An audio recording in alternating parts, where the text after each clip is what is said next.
Bom dia, boa tarde, boa noite, gente. Meu nome é Cleudo, eu sou um designer de identidades visuais e hoje eu queria falar sobre um método para escolher fontes, mas um método que não é nada convencional.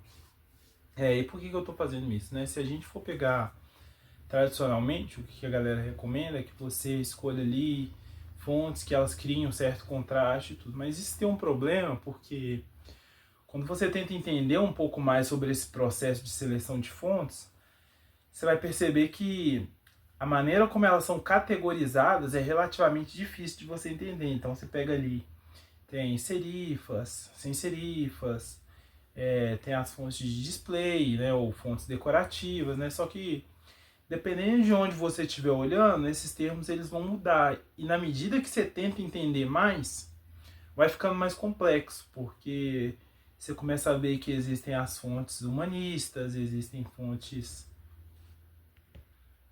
modernas e enfim. E cada vez mais essas categorias elas vão ficando mais difíceis. E por quê? Porque você, para conhecer essas categorias, você precisa de ter um conhecimento histórico que nem todo mundo está disposto a buscar. Então, nessa categoria, você vai ver que eu vou utilizar um sistema diferente para descrever as fontes, mas ao mesmo tempo que ele possa parecer difícil, essa dificuldade está muito mais porque ele é diferente e não porque ele é efetivamente difícil. Esse método não foi eu que inventei, ele foi desenvolvido por essa mulher aqui, eu vou deixar aqui do lado, não vou nem tentar pronunciar o nome dela, e eu descobri sobre ela num canal que chama Pimp My Type, no qual o criador desse canal ele fala um pouco sobre tipografia, como que você pode fazer melhores escolhas, etc. E ele inclusive fez um vídeo falando sobre esse método e tal, mas basicamente, como que funciona esse método? Ele é um método onde a gente vai dividir uma fonte em 3 camadas. Então, uma fonte, nessa metodologia, ela é dividida em esqueleto, músculo e pele. É bem diferente isso aqui, mas eu vou tentar explicar de uma forma bem básica aqui e na medida que eu for passando as imagens aqui, vai ficar mais fácil de você entender e você vai entender aonde mora aqui a questão da facilidade, onde está a praticidade desse método.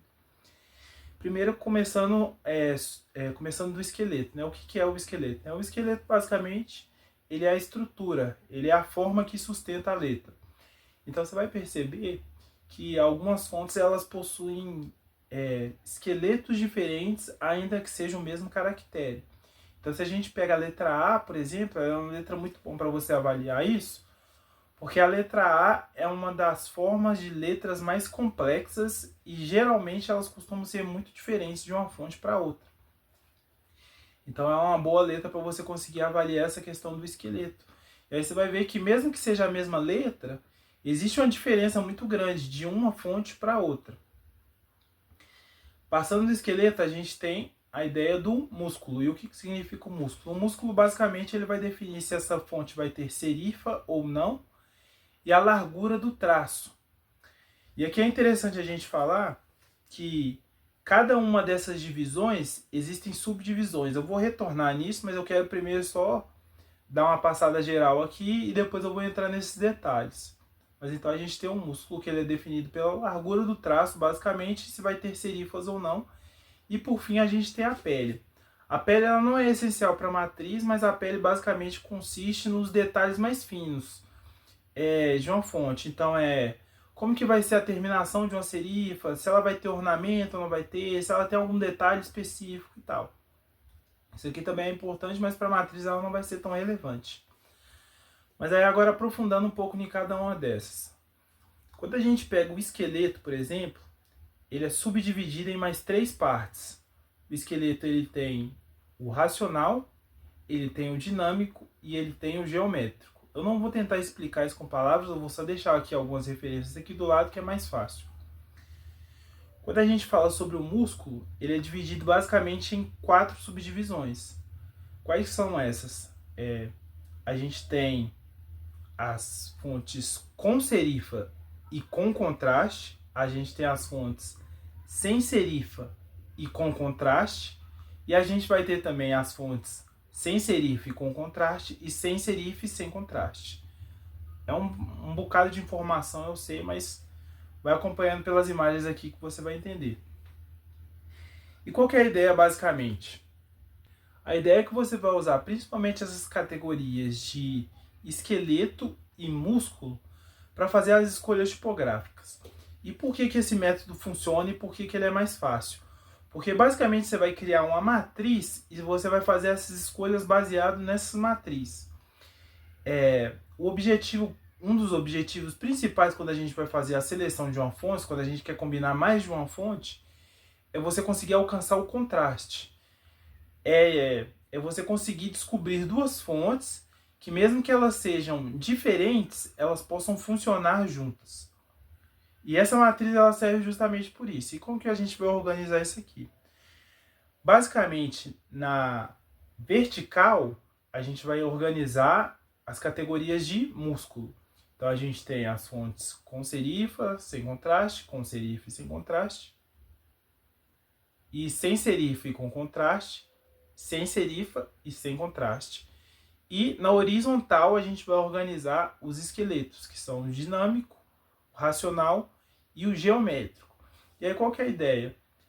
Nessa matriz, assim que você dispor as fontes, você pode escolher basicamente em qualquer diagonal.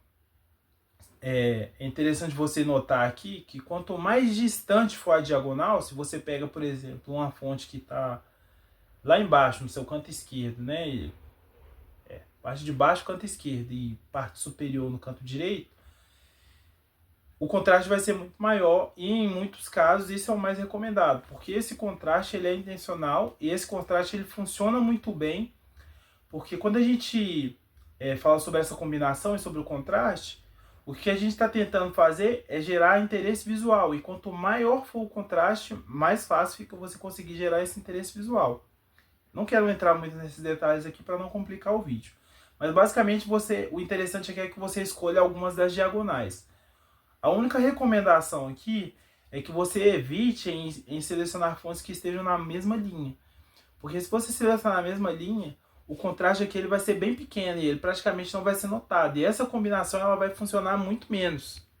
Mas basicamente, nesse método você consegue alcançar bons resultados, ainda que seja rápido. Naturalmente você vai ter uma certa dificuldade ali no momento que você estiver selecionando algumas fontes, mas até mesmo isso você pode até utilizar inteligência artificial para te ajudar a isso, e existe inclusive um site no qual ele faz essa seleção de fontes ou de combinação de fontes baseado nesse método. Eu vou deixar o link dele aqui na descrição também, mas o mais interessante é o que eu sempre falo, cara, é importante que você sempre experimente. Então, você testa, usa essa plataforma, entendeu? Mas ainda que você opte por usar essa plataforma, é interessante você entender, porque quando a gente fala no contexto atual, por exemplo, que a gente vive, né, cara, onde é uma época de inteligência artificial e muita gente com medo de ser substituído pela inteligência artificial, o que nos diferencia da máquina é justamente a capacidade que a gente tem de fazer escolhas que são baseadas em pensamento profundo, que são baseadas em provocações, enfim, em combinações que para uma máquina seria inimaginável, né? Quando a gente fala sobre essa questão de tecnologia, eu até fiz um vídeo sobre isso. Se você perguntar para o próprio chat GPT, né, o que nos torna diferente da máquina, ele mesmo te dá isso como resposta, falando que a máquina ela não é capaz de criar nada efetivamente novo, né? O que ela é muito boa em fazer é pegar o que já existe e eventualmente ressignificar isso, mas ela não consegue criar como o ser humano consegue. Então a gente ter esse conhecimento, essa capacidade de pensar profundamente é o que nos torna insubstituíveis. Mas enfim, eu não vou me estender muito nisso, eu quero terminar o vídeo por aqui, eu vou deixar todos os links na descrição. E caso também você queira entrar em contato, você precise de alguma dica, ou até mesmo precisando de um profissional para trabalhar na sua marca, melhorar a percepção da sua marca, você pode entrar em contato comigo também, eu vou deixar os links aqui. Se esse vídeo for útil para você, considere também compartilhar com outras pessoas, talvez seja mais útil para outras pessoas do que para você. Considere também se inscrever no canal. E comenta aqui embaixo se você tá achando que esse vídeo ele é muito complexo, se esse vídeo te ajudou em alguma coisa, se não ajudou em nada. Mas enfim, é isso aí, galera. O vídeo de hoje é bem objetivo. Espero que vocês tenham gostado e espero vocês no próximo vídeo.